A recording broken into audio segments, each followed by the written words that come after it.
Special thanks to all the sponsors of the Myth Information Conference 3 in October. Author of the new book, Mythos Christos, Edwin Herbert, Atheist Republic, Godless Engineer, Kenosha Racine Area Freethinkers, Atheist Community of Milwaukee, Freedom from Religion Foundation, the Atheist Alliance of America, the Sophia Wolf Quadracci Memorial Fund for Stem Cell Research. And please remember that your purchase of a $300 sponsorship table for the event includes 1 ticket to the conference and 1 ticket to the VIP party, and also gets you mentions on all of our social media platforms as well as this podcast. And a very special shout out and thank you to all of our patrons who support the show. Welcome back live. Ladies and gentlemen, it's the Mythicist Milwaukee Show, keeping an all-seeing eye of Horus on the secular movement. I'm your host, Rob Moore, the Deacon of Doubt, here with producer Sean Frasek today in the absence of Brian Edwards. What's going on today, Sean? Not much. Glad to be here. Yeah, still flying high am I from our impromptu interview with John Delancey, man. Oh, that was fantastic. All my friends and all my relatives and all my Star Trek weirdos from the past. Oh, dude, you're so lucky. I'm so jealous. So that was awesome. He's a sweet guy. Yeah, he was. It was great. Can't wait to meet him in June. And today's guest, no less a luminary in our world, the secular movement about to hit its apex, the Olympics, the World Cup, if you will, of atheism coming up in the form of the Reason Rally. And our buddy David Silverman is on the line. He's currently the president of American Atheists and was the virtually the creator and producer of the first Reason Rally in 2012. He attended Brandeis. He completed his bachelor's degree in computer science, honed his debating skills against theists. And he's been a lifelong atheist. We've talked to him before. He has great stories about shocking the Whigs and making heads spin down at the temple when it came time to decide if he was a Jewish guy or not. And, of course, we know that he's not, and thankfully he's not. And he's with us as one of the most visible and vocal leaders of the movement and the bad boy himself of atheism, David Silverman. Thanks for joining us, Dave. You there? Hey, Rob, I'm here. Thanks for having me on the show again. No, not at all, man. We're really happy to have you, and of course, we're lucky enough to talk to most of the big names in the field now, and we're all going to join each other at the Reason Rally in Washington. Are you looking forward to that? You getting nervous? I am so looking forward to the Reason Rally, Rob. I know you mentioned, I used to be a professional inventor. And when I was a professional inventor back at AT&T, there were stages of success. You know, you have your first stage is your creation of the idea. Then you do a patent search. That's another one. Then you do a patent application. That's another one. Then you do a patent. Then the patent gets issued. That's another one. I mean, the final stage as a professional inventor was handoff. That's when somebody comes to you and says, "Okay, I'll take it from here. You go back to inventing." And this Reason Rally is my handoff, right? This Reason Rally, we did the first Reason Rally. It was fantastic. 25,000 people, 30,000 people in the Mall of Washington, D.C. The largest atheist event in world history. But this year it's not only getting better. This year it's not only getting bigger, but me personally, I get to hand this off. I get to give the reins to this to someone else and let Liz Liddell take the hold and run the show. And I'm operating as vice president and chair of programming this year, backing her up and standing behind her as a leader. And I'm just watching this whole thing take place from a very different perspective because I spun it in and now I'm spinning it off and I'm watching somebody else really master this, really take it to a new level. And I am thrilled beyond belief that literally thrilled. I mean, she is doing great. Johnny Depp is coming. Amber Heard is coming. We've got Penn Jillette and Wu-Tang Clan. And I will tell you this, we're going to announce somebody else. And I'm not going to tell you who it is. Oh, come we're on. Announcing another person. I can't tell you. I am sworn to secrecy. And when I was chair and running the Reason Rally, when I was president of the Reason Rally, I made everybody swear to secrecy because, you got to do these announcements in spurts. You got to do them coordinated. They've got to be correct. Well, what I will tell you is this. You look at all the people on the theists now. You're looking at Penn. You're looking at Amber, you're looking at Johnny Depp, you're looking at James Randi, Lawrence Krauss, Bill Nye. And there is still someone big and important that we haven't announced yet. Can't wait. And oh yeah, there's actually going to be two announcements, two really cool names that we're going to be adding to the Reason Early. So how does it feel? I'm sometimes brought to emotion because of how much satisfaction I'm getting watching this Reason Rally bloom into its own existence, bloom into its next phase. And it's going to be bigger than last time, folks. It's going to be bigger. It's going to be better. And I'm really excited to be a part of it. And I'm just honored to be here. I'm thrilled. And so if anybody out there, folks, American Atheists didn't have its national convention this year for a reason. And that is that everybody's got to go to this thing. Everybody's got to go to Reason Rally. If you haven't gone, and if you did go, you already know you need to go to the next one. If you didn't go, you need to know. You got to go to this thing. I remember still, and I'm babbling a little bit, Rob, but I remember when I first walked into a room in 1996 filled with 200 atheists in one place, okay? Walking into a room full of 200 atheists in one place, my first time, it was a huge experience.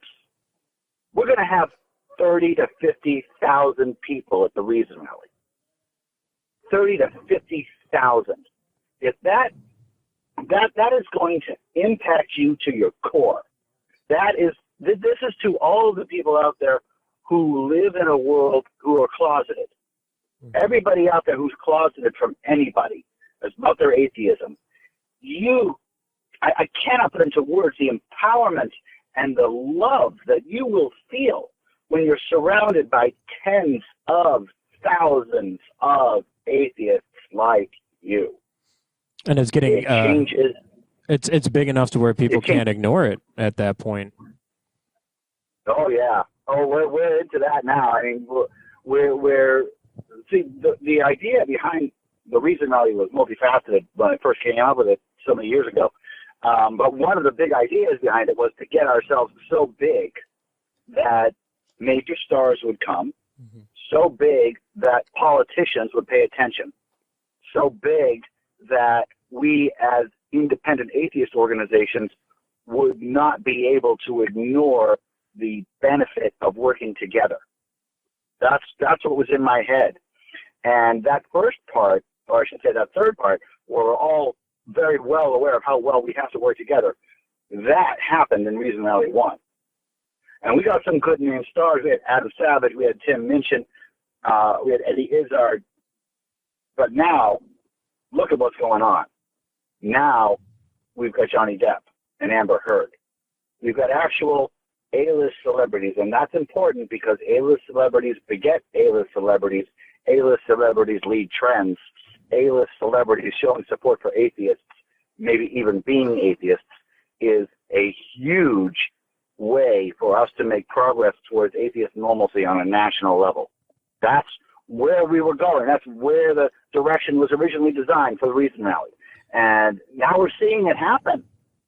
And I'm thrilled. Could you have predicted the meteoric rise in the movement? It seems to me, maybe it's because I'm involved more personally, so it looks like it, but it really seems to me like we're at a nexus in history of groups working together, the atheists, the fabled herd of cats putting their differences aside and really coming together to demonstrate that solidarity in the demographic. Is that the feeling you get? Yeah, I mean, we're seeing huge movement. A lot of people look at the movement and they look at the Republican Party and they say, oh, we have so far to go.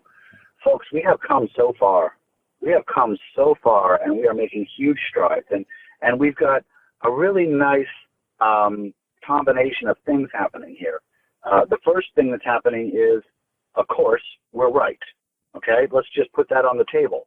This is not our way versus their way. This is correct versus incorrect. And then when you have a correct versus incorrect argument, when you have right versus wrong, the number one weapon that you have is communication. And when you add us being right to the invention of the internet, Now you've got an unlimited version, an unlimited communication of facts and non-facts that people can trade back and forth and debate back and forth, and all of that leads to us because we're right. So the more communication, the more debate, the better. And the internet is atheism's best friend because of that very reason. And so since the internet came out, now you're seeing the growth of atheism, specifically from, well, not coincidentally, the people who use the internet most, the young people, the people who become accustomed to the internet, the people who are now growing up with the internet, are growing and growing more and more non-religious. And so what we're doing at American Atheists is running the Atheist Voter Program, which is a really innovative program that puts people in atheist T-shirts and atheist words, using the word atheist, to talk to candidates and talk to politicians as atheists. Doesn't matter what they say, doesn't matter what questions they ask. It matters that they ask them as atheists. I'm an atheist, and I think red is my favorite color. What's your favorite color? It doesn't matter what the question is. What matters is I'm an atheist and I'm an atheist and I vote. And, in Fighting God, I talk about the numbers, and I talk about, among other numbers, the recognition of words. And the recognition of the words is extremely important. That it is just absolutely vital, folks, that everybody calls themselves atheists. It's absolutely vital that we get past all of the shtick of, I'm not an atheist, I'm a humanist. I'm not an atheist, I'm an agnostic. I'm not an atheist, I'm a this, I'm a that, and the other thing. That all makes us look smaller. That all elevates religion above other things that we call summarily false, but we can't call religion summarily false. And it all makes us look smaller to the politicians. But here's the good news. It's working. As we grow, and as the Atheist Voter Program really gels, we've got politicians talking to atheists. We've got politicians paying attention to atheists for the first time, knowing what atheists are, knowing that atheists are voting for them, knowing, more importantly, that we actually matter. And that's happening now. And that's really exciting to see. A good example of how things are changing, because I believe that's what your question asked before I started rambling. I'm in a bit of a rambling mood today, Rob. I'm sorry. Go, take it all. Well, if you look at our politicians today, okay, let's just narrow it down to the four that we have. We've got a religious right. We've got Donald Trump, who couldn't name Genesis 1 and couldn't name John 3:16, right? We've got Hillary Rodham Clinton, who pushes God when she can, and we've got Bernie Sanders, a non-religious Jew. Everybody who has read Fighting God knows that non-religious Jews are atheists. Right. That's what it means. Okay? That's what it means. So look at what's happening here. We've got, take these four candidates. Go back 20 years. Okay? You've got Ted Cruz, you've got Donald Trump, you've got Hillary Clinton, you've got Bernie Sanders, and the year is 1980. What is the religious right doing right now? The religious right is piling behind Ted Cruz. The religious right is trashing Donald Trump and vilifying Bernie Sanders. How dare he even be non-religious? He doesn't even believe in a God. That's what's happening 20 years ago. That's what's happening 30 years ago, rather. In 1980, that's what's happening. This year, what's happening? The religious right is completely silent on Bernie Sanders, doesn't care that he's got the non-religious word attached to his name for the first time in recent American history. And Donald Trump, 2 Corinthians, Donald Trump, Jerry Falwell just endorsed Donald Trump. Now, why are they not endorsing, why are the religious right flocking to Donald Trump instead of Ted Cruz? Why are they not trashing Bernie Sanders? The same reason. They've lost their power, and they know it. And they don't want everybody to see it. So they're backing the winner. Jerry Falwell isn't giving his support to somebody so that he can help that somebody win. He's giving his support to somebody who's going to win without him. And he's going to ride a coattail, because that's what the religious right has been reduced to doing. And that has happened in the past 30 years. It's tremendous. It's a big, huge shift. And it's something that we really need to embrace and celebrate. That's really a good point. That's one of the things that I'm going to be pushing. Yeah, we are winning here, folks. We are winning. I know it looks bad. If you look at it on a time, if you look at just today, you say, oh, look at today's religion in America, and you look at, Norway and Finland, and it's almost better there. Don't. If you look at us going back 20, 30 years, we are making huge progress, dramatic progress, and we are going to win. And that's why the Reason Rally, and I want to stress this more than anything else about the Reason Rally, this is a celebration. This is a party. This is a fun time. We are going to celebrate the hell out of the fact that we're going to win. We're going to live to see it, maybe, when I didn't think that I would. Oh yeah, our lifetimes. My lifetime. I turned 50 years old this year. We're going to see the dramatic change. We're going to see atheist normalcy in America, definitely, in my lifetime. Definitely. Do you think that the rise in fundamentalism has inadvertently hurt their own cause by forcing some of these non-religious people off the fence a little bit and onto our side? I think the nons have been rising, and we all know that this trend is in that direction. But I think there's less apathy, and I think it's due to the fact that the churches that remain are becoming so fundamental and so extreme that people who before didn't care to maybe join are now thinking, what, we need to push back a little bit. Do you think that's true? Well, I think there's two things here. The first apathy that I'm seeing as I look at the Republican side, I'm seeing a growing apathy among Christians that the candidate be Christian, that the candidate be a very Christian person. There's a lot of evangelicals who are voting for Donald Trump.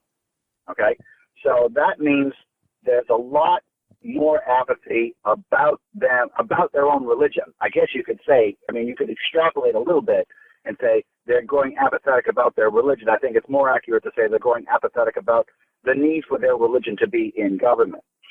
This is one of the major reasons that religious right is losing its power, because people are realizing that the separation of religion and government is a synonym for religious freedom, and that when you try and make yourself look theocratic, you look a lot like the people in the Taliban.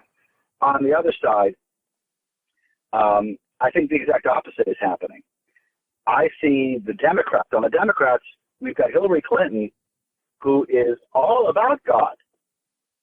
And Bernie Sanders is not about God and not ashamed to be not about God.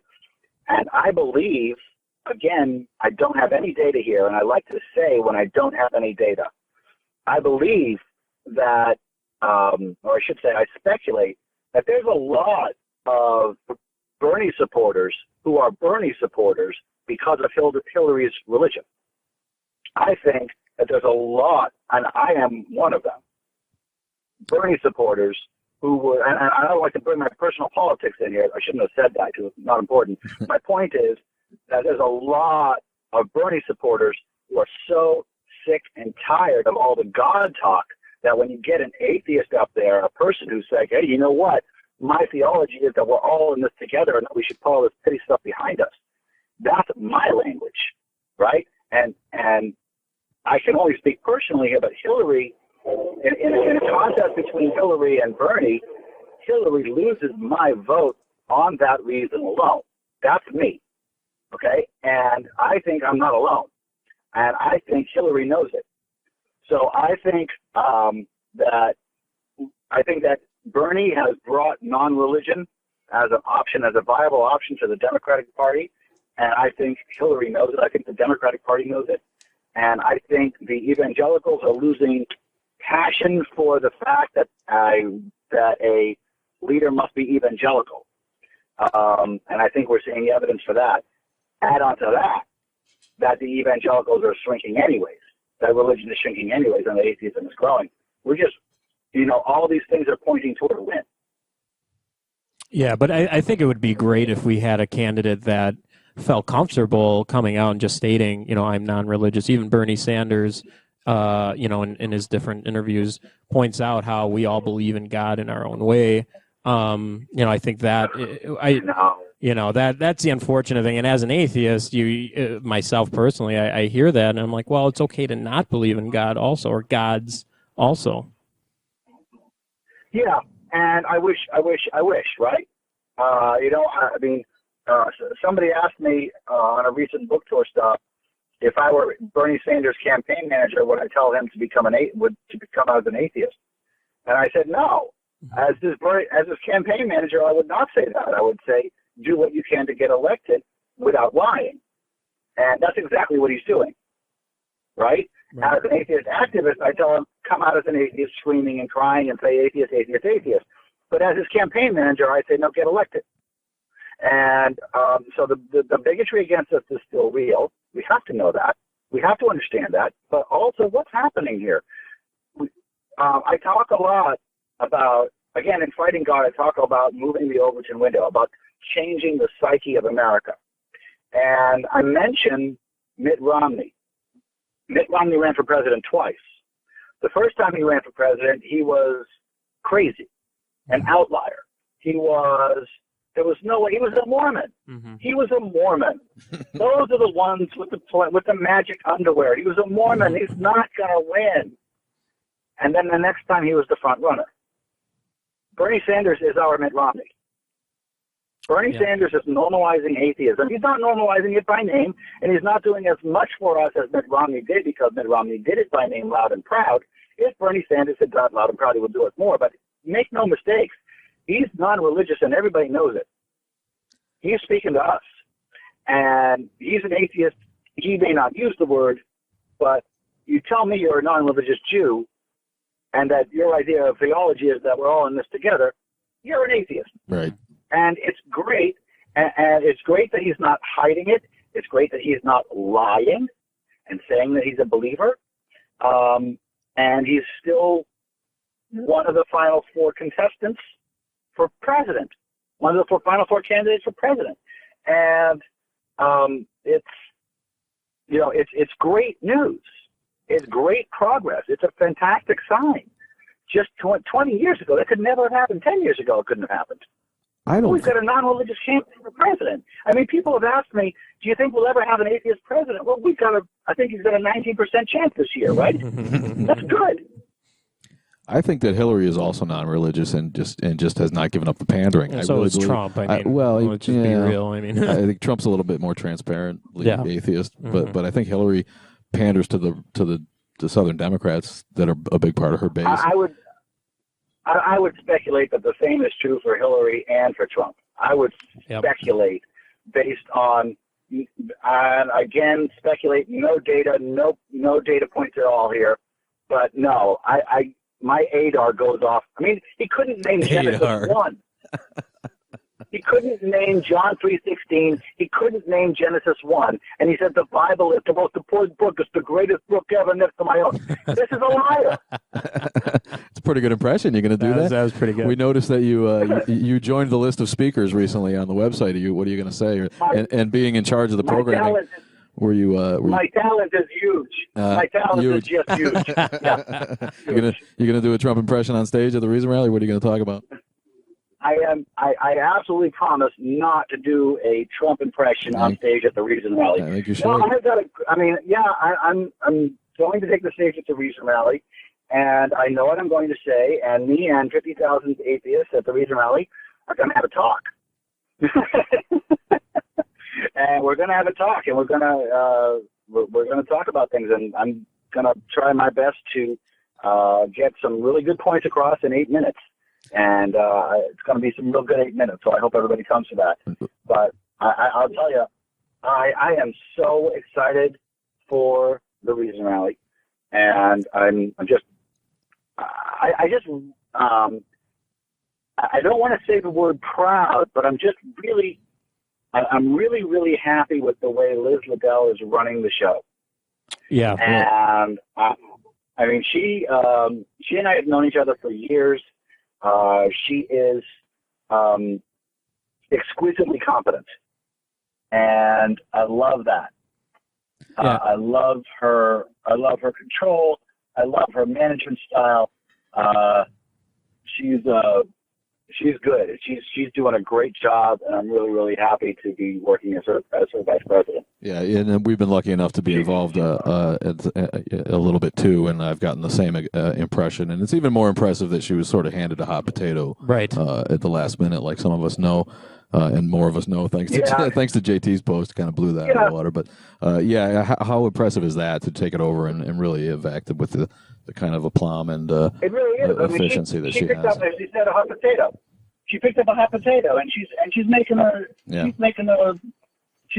here. She's making good food, and it's thrilling to be working with everybody again. Right now the Reason Rally board is still structured the way it was originally designed, so much as all of the leaders of all the movements, they all have a board seat. Everybody's got an equal say. It's everybody working as a team, as a true coalition toward a common goal of really making the largest and greatest atheist event in world history. Who are you looking forward to? Sorry to interrupt. Say Johnny Depp wasn't coming, and your new guest that you won't tell us who it is.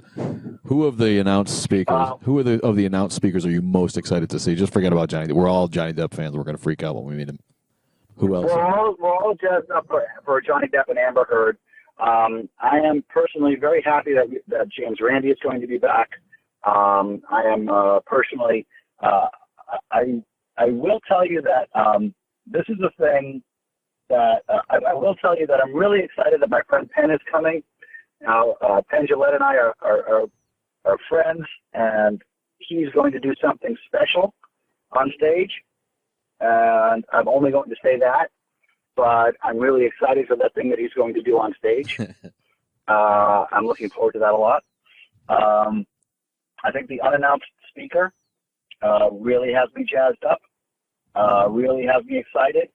The more I think about the unannounced speaker, the more excited I get. And I'm sorry I can't delay it. I can't reveal who it is. Yeah, but no worries. You'll totally understand it. I mean, this is business, right? We have to put it out in the press release. We have to. But there's a new confirmed, ready to announce speaker that will be announced. Actually, two of them that will be announcing soon. It's going to be really great. And this rally it's really shaping up to be a fantastic event. It's going to leave the first one in the dust, I hope. Yeah. And I'm really excited for it.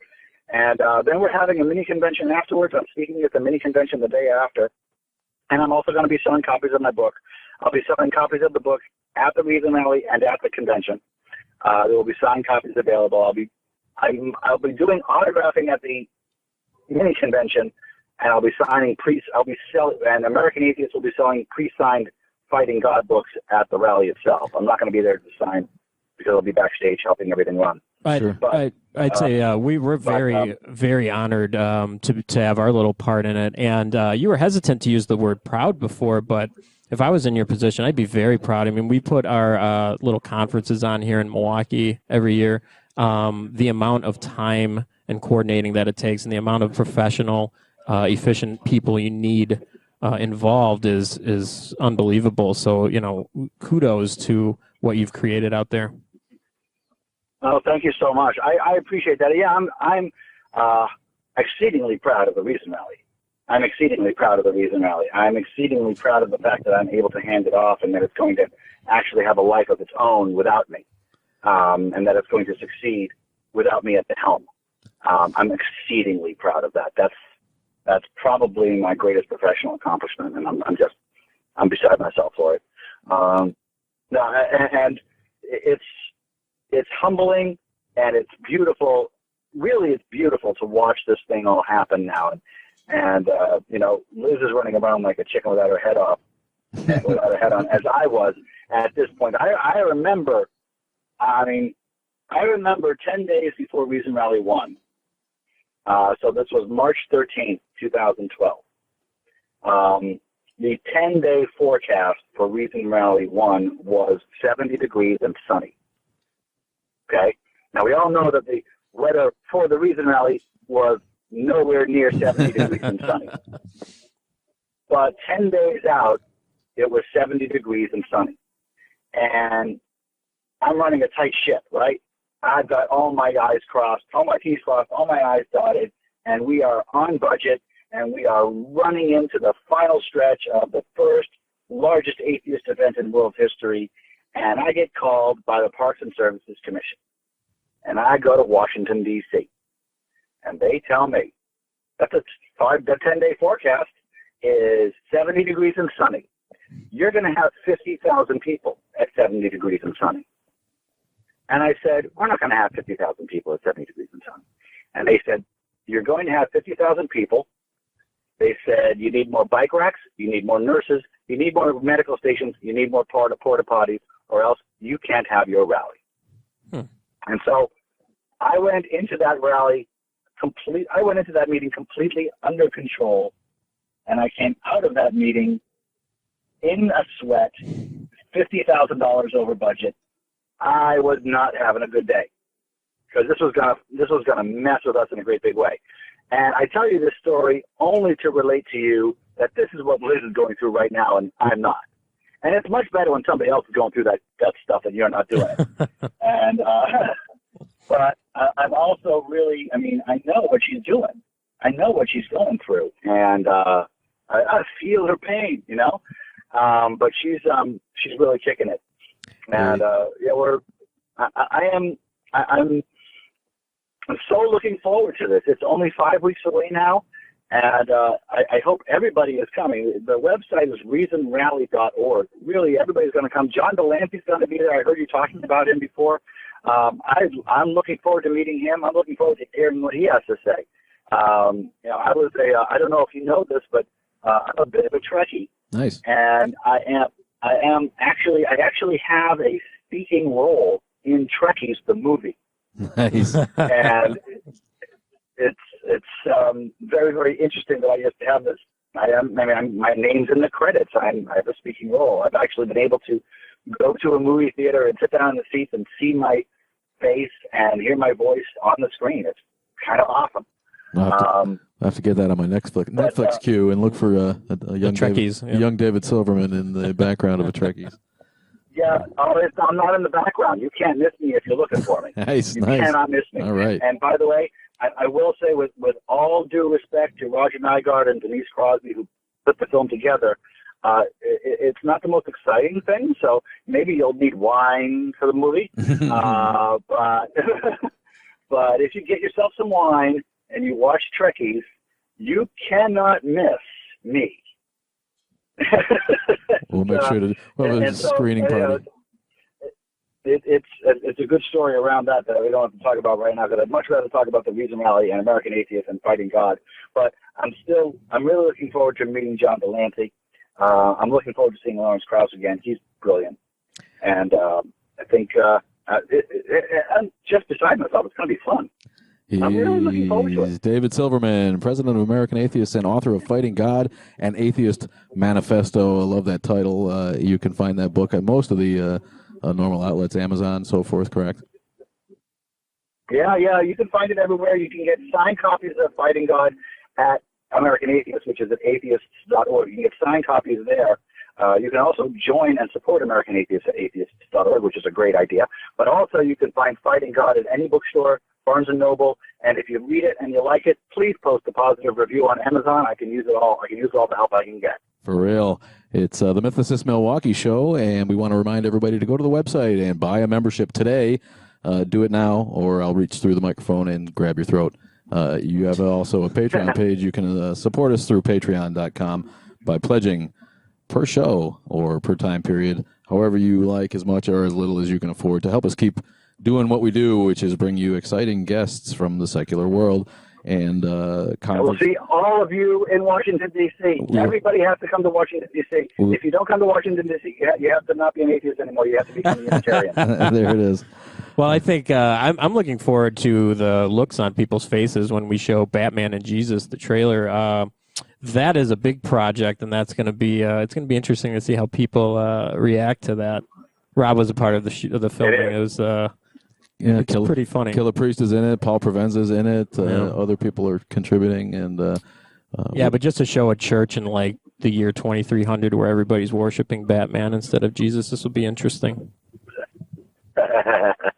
I'm looking forward to it too. I'm looking forward to the reaction. Dave, thanks so much for joining us. I did have one question. We're very involved with the atheists in Kenya, and we were wondering if American Atheists does any work outside of the country. Are you involved in international concerns at all? We're really not. This is something, we only have 5 employees at American Atheists, and we really have to target our efforts to inside the borders of the United States. However, we are proud members of the International Humanist and Ethical Union. They do a lot of work with atheists in Kenya. Also, Atheist Alliance International is also a fantastic organization that does that kind of stuff as well. Fantastic. Dave, thanks so much for joining us. We know you got some stuff going on today. Give our best to Hildy, and we will see you in a month. Hey, thank you both, Sean and Rob. Thank you both very much. I really appreciate you having me on again, and I will see you all in Washington. Can't wait, man. Get to Washington. Everyone, right, get to Washington. Have a good one. Thanks a lot, Dave. Thank you, man. Bye. Bye. Bye-bye.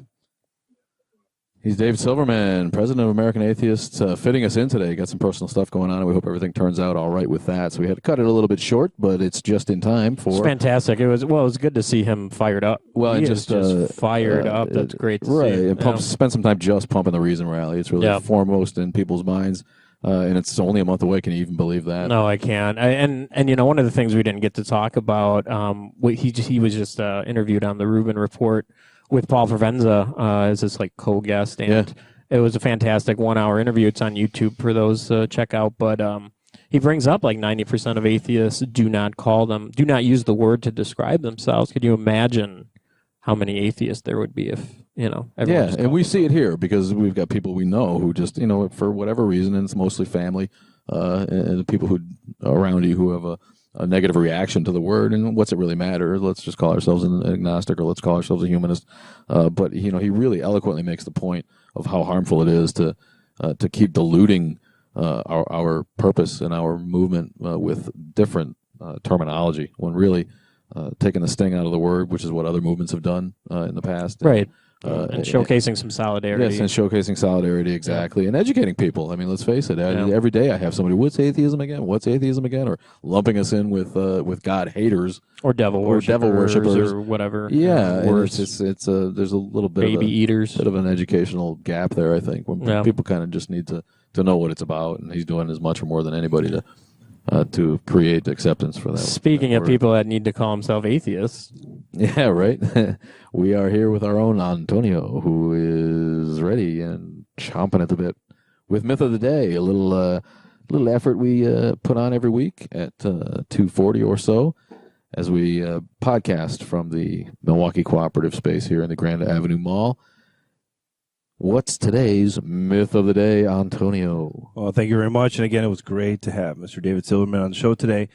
So today, again, I'd like to thank all those that have either liked or retweeted his appearance on today's show. Thank you again to @DigitalHeretic. Thank you very much to Gateway to Reason, to the Atheist Pig, Miguel Connor, Black Non-Believers as well. David Silverman as well retweeted and liked himself.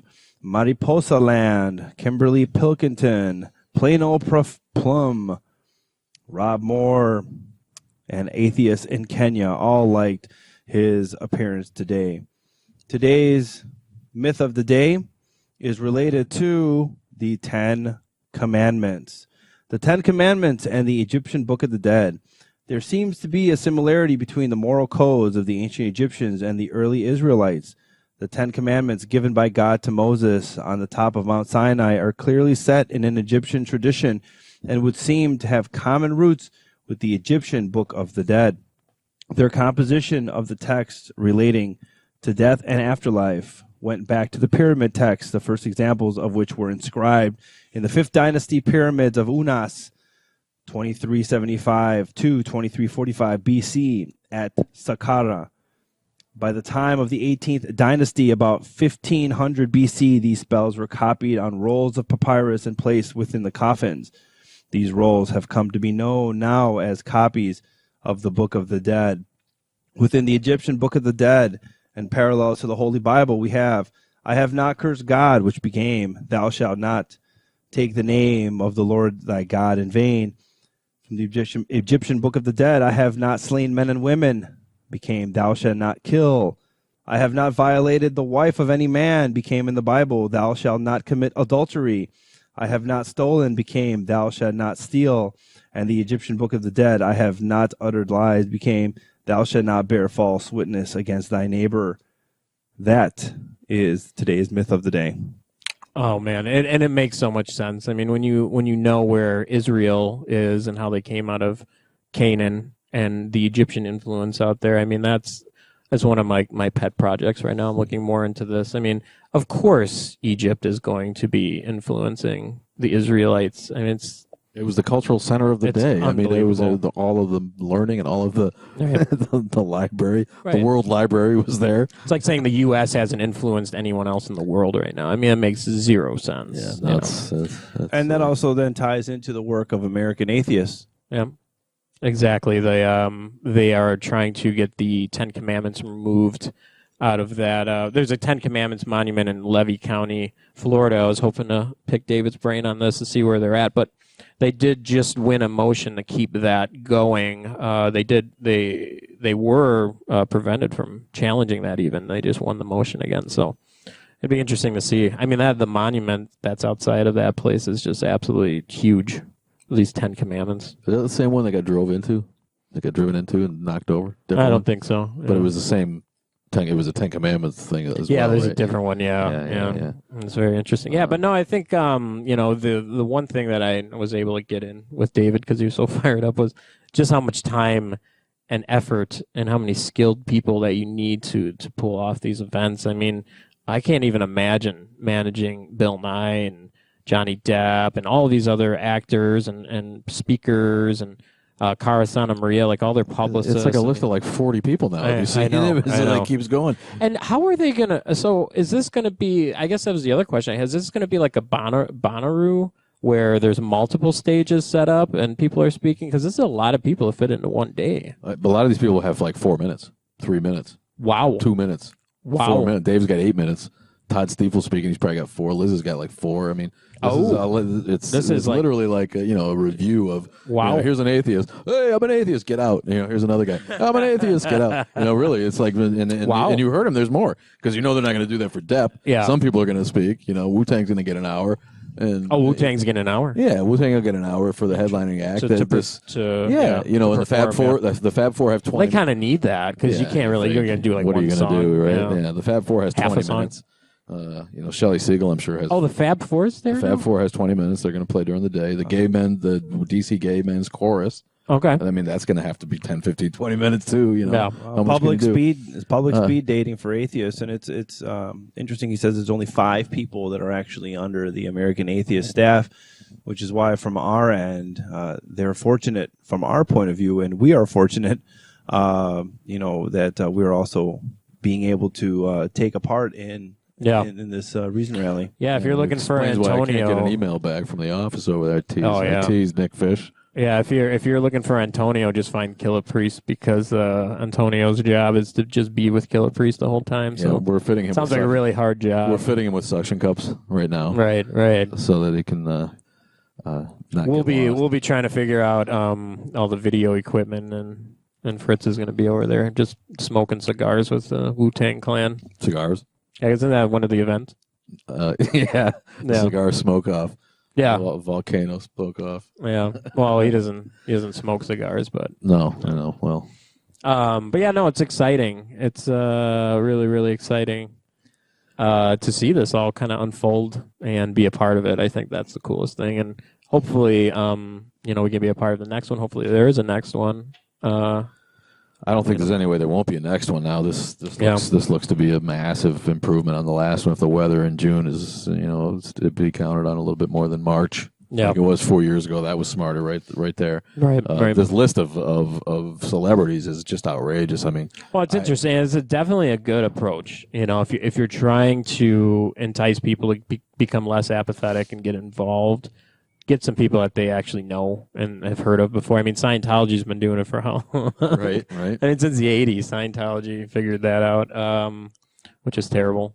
That's it's really, really, really impressive. I'm very impressed by what they've done and what they've put together. And they've managed to get the diversity I think that they were missing, and in no small part due to our help. But really, when I look at the list now, when it started, it really did look like it was a little bit monochromatic. Right. But they've really piled on with people from every walk of life, every background, every former belief system and so forth. So it's going to be an event that I don't think that they can help but try to do it again. Like you said, from my perspective, a little bit on the inside here, Liz has absolutely ripped it up.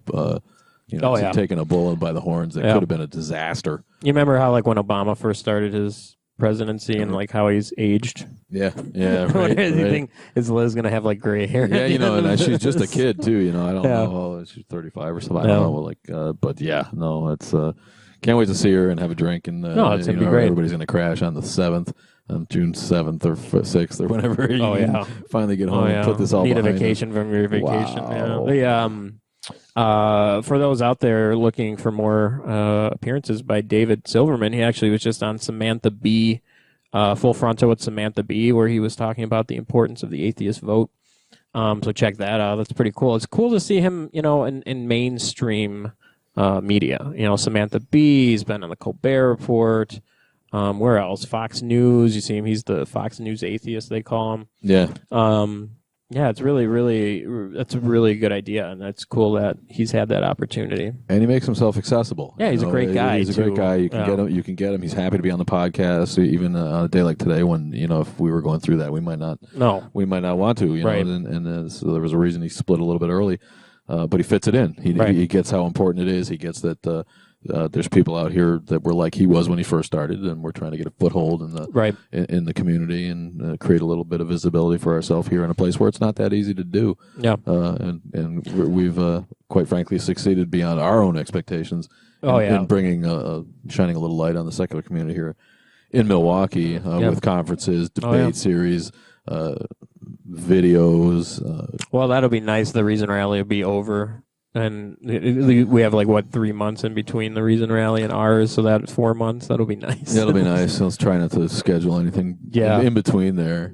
Sean says that now. We know Sean will come back after the day after the Reason Rally. He's like, you know what? I think we're going to throw Atheist Palooza in 4 weeks, everybody. Hey, we got to grounds in Chicago, right? Can we set up another impossible goal? But no. But that's it. I mean, for organizations out there, you have to keep moving forward. If you're not moving forward, then you become obsolete. You're like a shark and you drown sooner or later. Yeah, exactly. You got to, and that's, I think, what's really cool about what the Reason Rally did from 2012 to today. I mean, if you look at 2012, if 2012 was happening today, it would be impressive. Right. Now they raised the bar way higher, with this 2016. And some of the times you see conferences, they start off with a bang, and all of a sudden they get smaller or less, effective.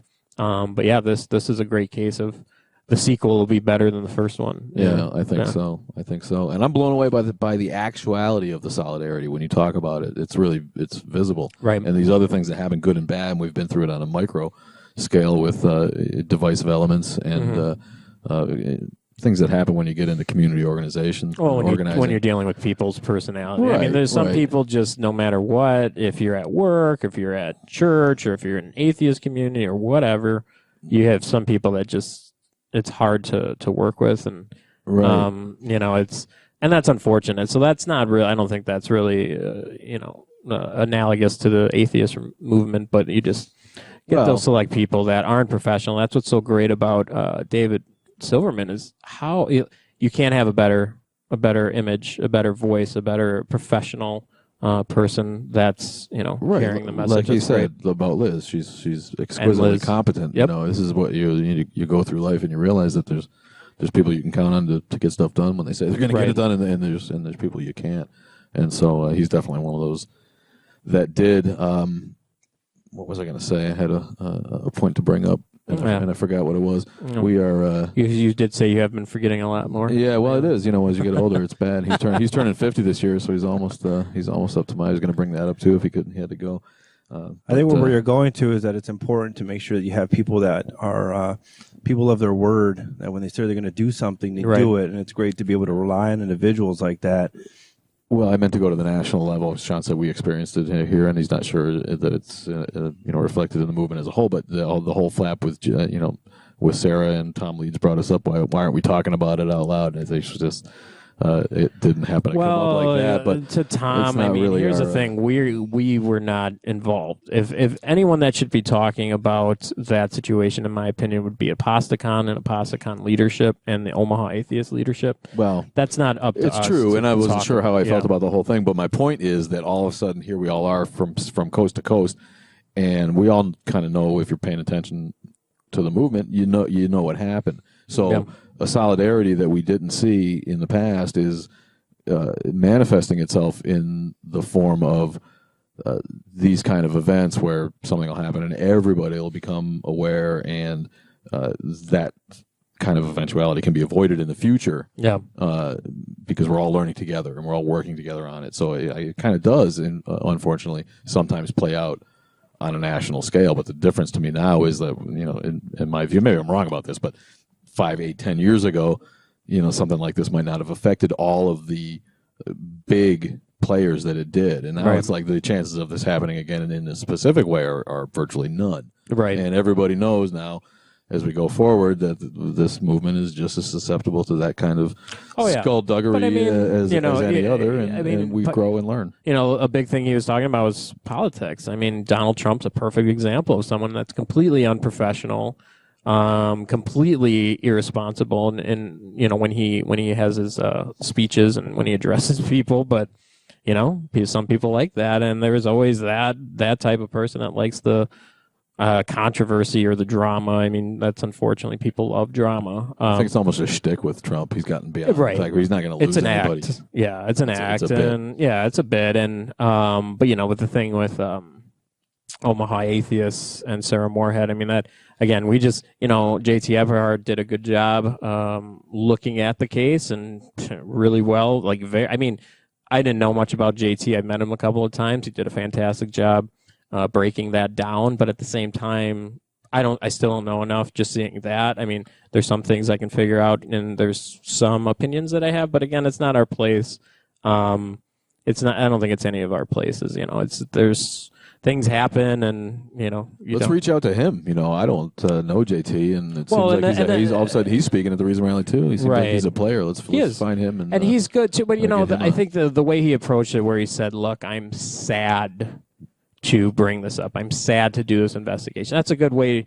We shouldn't be reveling in someone else's misfortune. No, I don't think anyone is. And I think that was a good approach that he had from that. But enough about that. So what do we got? It's kind of weird not having a guest for once. That's all right. Jason can go to sleep if he wants. I'm Jason's entertained. Jason says he's bored over here, like putting his head on his hands. Go to sleep, man. But no, I think we have. It sounds like a special guest next week as well. Hopefully, yeah. Cara Santa Maria should be joining us. I did not get 100% confirmation, but the word is that she has agreed to do the show. So crossing our fingers. Crossing our fingers. It'd be great to talk to her. Another Reason Rally luminary and someone who represents a minority in our movement and can speak to that, both as a woman and a Latino. Right? So. Is she Latino? Cara Santa Maria.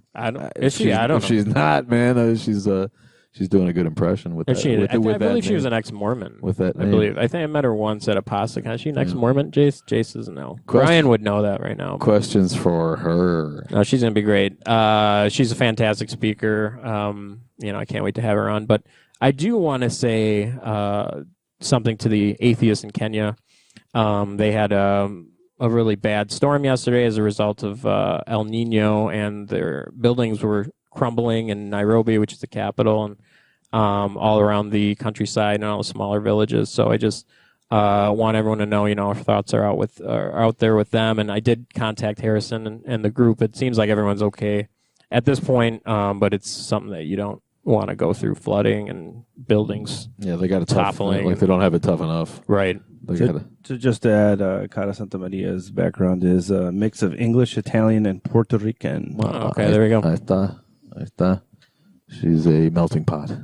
So, I think we're going to cut it short a little bit today, but for people that are listening, if we haven't put them to sleep, we just want to remind people, send questions to Facebook or to us at mythicistmilwaukee@gmail.com. It's Mythicist Milwaukee Show at gmail.com. Mythicist Milwaukee Show at gmail.com. The show has its own email. Or the other one works as well. Either one. But I can forward it there. But yeah, Jason, our engineer, is really trying to get some feedback from everyone and some questions ahead of time for these awesome guests that we're lining up. So yeah, for sure. And we got minutes today, and there's no reason to cut it completely short. We can plug our stuff. We have sponsors. The Atheist Community Milwaukee helps out in all our stuff. Craft, Kenosha Racine Atheists and Free Thinkers. We all come together here on Sundays to plan the future of the local secular movement. We have podcasts. We have trivia nights. We have a secular discussion every other Tuesday where interesting topics are brought up, and you can you just kind of chill out and think and talk to some people who think the same way that you do without being persecuted for it. So besides that, we have the Myth Information Conference 3 coming up. I'll be honored to be speaking at that event as part of a larger happening, which will include the big debate between Dr. Robert Price and Bart Ehrman on the historicity of Jesus, as well as Dan Barker, FFRF's own Dan Barker, our friend Allie Jackson from Atheist Republic, and Thomas Smith, blogger and video logger extraordinaire. Yeah, no, that debate is absolutely huge. There's been 3 Kickstarters that have failed. We're able to, with the help of Mario Quadracci, put together the funds for that. So we're really excited about that. And then also check out our friends, Melissa Pugh, the Atheist Alliance of America, and then also Great Lakes Reason Conference. That conference is the weekend after ours. So the goal is for us we're gonna do ours and be extremely exhausted, and then recuperate during the week, and then travel out to Detroit, where we did our first actual documentary in Hamtramck. It's not going to be in Hamtramck, but yeah, check that out. Great Lakes Reason Conference. And when David was talking about how proud he was with the Reason Rally, that's kind of the same way I think we all are with our organization. I think we're extremely proud, and we're starting to do some things that are making some noise now, and people are actually, finding out and learning about. So really excited. Indeed. The team's been doing such a great job. So check us out on the web, mythicistmilwaukee.com. Like us on Facebook. Find us on Twitter at mythicistmke. Next week, Cara Santa Maria, if I can work it out. I want to thank everybody for listening. This has been the podcast that puts God last. We will see you again next week, everybody. Take care.